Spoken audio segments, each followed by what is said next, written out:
Hi hello నేను మీ Vasavi Acharya. Welcome to social post and welcome to V cube software solutions. So మీరు కనుక ఒకవేళ డేటా అనలిటిక్స్ విత్ ఏఐలో కెరియర్ ని చూస్ చేసుకుందాం అనుకుంటున్నారా, కానీ కోర్స్ ఎక్కడ జాయిన్ అవ్వాలి ఏంటి అని అర్థం అవ్వట్లేదా? సో ఈ రోజు దాని గురించి మనతో మాట్లాడడానికి ఆదినారాయణ రెడ్డి గారు ఉన్నారు. 14 years of experience in data analytics in AI.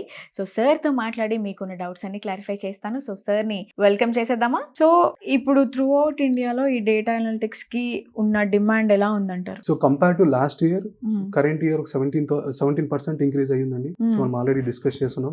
మనకి డేటా ఎంత గ్రో అవుతుంటే అంత ఎఫెక్టివ్ గా మనకు జాబ్స్ క్రియేట్ అవుతా ఉంటాయి మార్కెట్ లో అదనమాట. అంటే ఒక 5 years 10 years బ్యాక్ వెళ్ళినప్పటికీ ప్రెసెంట్ సిచ్యువేషన్ కి రాబోయే ఒక 10-15 years కి చూసుకుంటే ఈ డేటా అనలిస్ట్ దాంట్లో కెరియర్ ఎలా గ్రోత్ అవుతుంది, అసలు కెరియర్ ఉంటుందా, జాబ్ ఆపర్చునిటీస్ లాంటివి ఉంటాయా మనకి? Definitely madam. సో మనం కరెంట్ చూసుకుంటే లాస్ట్ 5 years చూసుకుంటే 50% ఆఫ్ డేటా అనలిటిక్స్ జాబ్స్ మనకి ఇండస్ట్రీలో పెరిగాయండి. మన ఫ్యూచర్ లో చూసుకుంటే ఇప్పుడు ఏదైతే ఉన్నదో దీని తర్వాత ఒక 70% పెరిగే అవకాశాలు ఉన్నాయి. ఎందుకంటే మనం ఇందాక డిస్కస్ చేసినట్టు డేటా ఎక్స్పోనెన్షియల్ గా గ్రో అవుతా ఉంది. సో మనకు మీడియా నుంచి చాలా డేటా జనరేట్ అవుతుంది, ఐఓటీ డివైసెస్ నుంచి డేటా జనరేట్ అవుతుంది. ఇలా డిఫరెంట్ వేస్ లో మనకి డేటా జనరేట్ అవుతా ఉంది. సో మనకి డేటా జనరేట్ అవుతున్న కొద్దీ సో ఖచ్చితంగా ఆర్గనైజేషన్స్ కి డేటా అనలిస్ట్ కావాల్సి వస్తుంది. ఎందుకంటే without data analyst they can't take any decisions. So ఖచ్చితంగా ఆపర్చునిటీస్ ఉండవు అయితే లేదు, ఇంకా మోర్ ఆపర్చునిటీస్ ఉంటాయి, ఇంకా మోర్ ప్యాకేజెస్ కూడా ఉంటాయి, బెటర్ కెరియర్ ఉంటుంది. ఓకే, సో మన వి క్యూబ్ లో ఈ డేటా అనలిటిక్స్ దానికి సంబంధించి ఏ మాడ్యూల్స్ నేర్పిస్తున్నారు? సో ఎస్పెషల్లీ నేను మీతో చెప్పినట్టు బేసిక్స్ నుంచి స్టార్ట్ చేస్తాం. ఫస్ట్ స్టెప్ కింద ఏంటంటే అసలు రియల్ టైమ్ లో రిక్వైర్మెంట్స్ ఎలా ఉంటాయి, ఒకసారి వాళ్ళు స్టెప్ ఇన్ అవుతే ఆర్గనైజేషన్ లోకి ప్రాసెస్ ఏంటి, రియల్ టైమ్ లో రిక్వైర్మెంట్స్ ఎలా యూజర్స్ తో ఎలా కనెక్ట్ అవ్వాలి, అక్కడ దగ్గర నుంచి స్టార్ట్ చేస్తాం.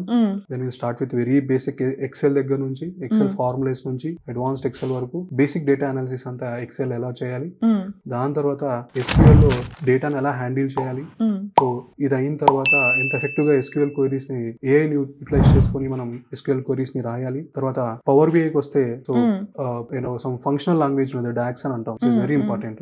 సో వాటిని ఎంత ఎఫెక్టివ్ గా బేసిక్స్ నుంచి అడ్వాన్స్ వరకు నేర్చుకోవడానికి బెటర్ స్ట్రాటజీస్ ఏంటి, ఈజీ మెథడ్స్ ఏంటి, తర్వాత ఏఐని ఎలా మీరు యూటిలైజ్ చేసుకోవాలి, అలాగే పైథాన్ కూడా పైథాన్ యూస్ చేసుకొని ఏఐని యూస్ చేసుకొని పైథాన్ కోడ్స్ ఎలా జనరేట్ చేసుకోవాలి. సో ఇలా step by step process with practical explanation ఉంటుందండి. సో ఇవన్నీ చేయడానికి ఎంత టైం పడుతుంది sir? Course duration close to 4.5 months duration పడుతుందండి. సో 4.5 months లో ఈ బేసిక్స్ నుంచి అడ్వాన్స్ వరకు స్టెప్ బై స్టెప్ అన్ని కవర్ చేస్తాం. ఓకే, ఓన్లీ ఆఫ్లైన్ అయినా ఆన్లైన్ లో కూడా మనకి అవైలబుల్ గా బోత్ అండి, ఆఫ్లైన్ అండ్ ఆన్లైన్ బోత్ ఉంటుంది. ఇన్ఫాక్ట్ మనకు ఆన్లైన్ ఎక్కువ జాయిన్ అవుతూ ఉంటారు. So offline and online both రెండు హ్యాండిల్ చేస్తున్నాం. ఓకే, సో మీరు ఈ ఫీల్డ్ లో ఉండబట్టి ఎన్ని ఇయర్స్ అవుతుంది సార్? టీచింగ్ లో అంటే మనం మెంటర్ గా స్టార్ట్ చేసి నేను 2021 లో మెంటర్ గా స్టార్ట్ చేశానండి. సిన్స్ 2020 నేను మెంటర్ గా కంటిన్యూ అవుతున్నాను. ఎలా అనిపిస్తుంది సార్ ఇక్కడికి? చాలా బాగుంది.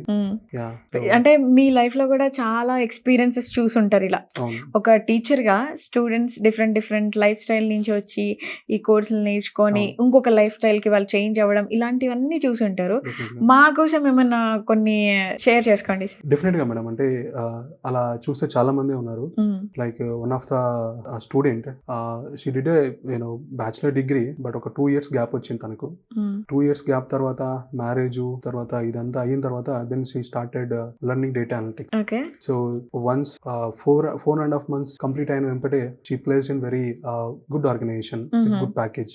సో ఇలాగ చాలా కేసెస్ ఉన్నాయండి. సో ఈ డేటా అనలిటిక్స్ ని కెరియర్ గా తీసుకోవాలి అని అంటే మీరేం చెప్తారు? సో బేసిక్ గా చాలా మంది స్టూడెంట్స్ ఏంటంటే ఎడ్యుకేషన్ అయిపోయిన వెంటనే ఒక డైలమాలో ఉంటారు, అంటే ఏ కెరియర్ చూసుకోవాలి, ఏ పాత్ లోకి వెళ్ళాలి అనేసి. సో నేను చెప్పేది అంటే డేటా అనలిటిక్స్ అనేది చాలా బెస్ట్ ఆప్షన్.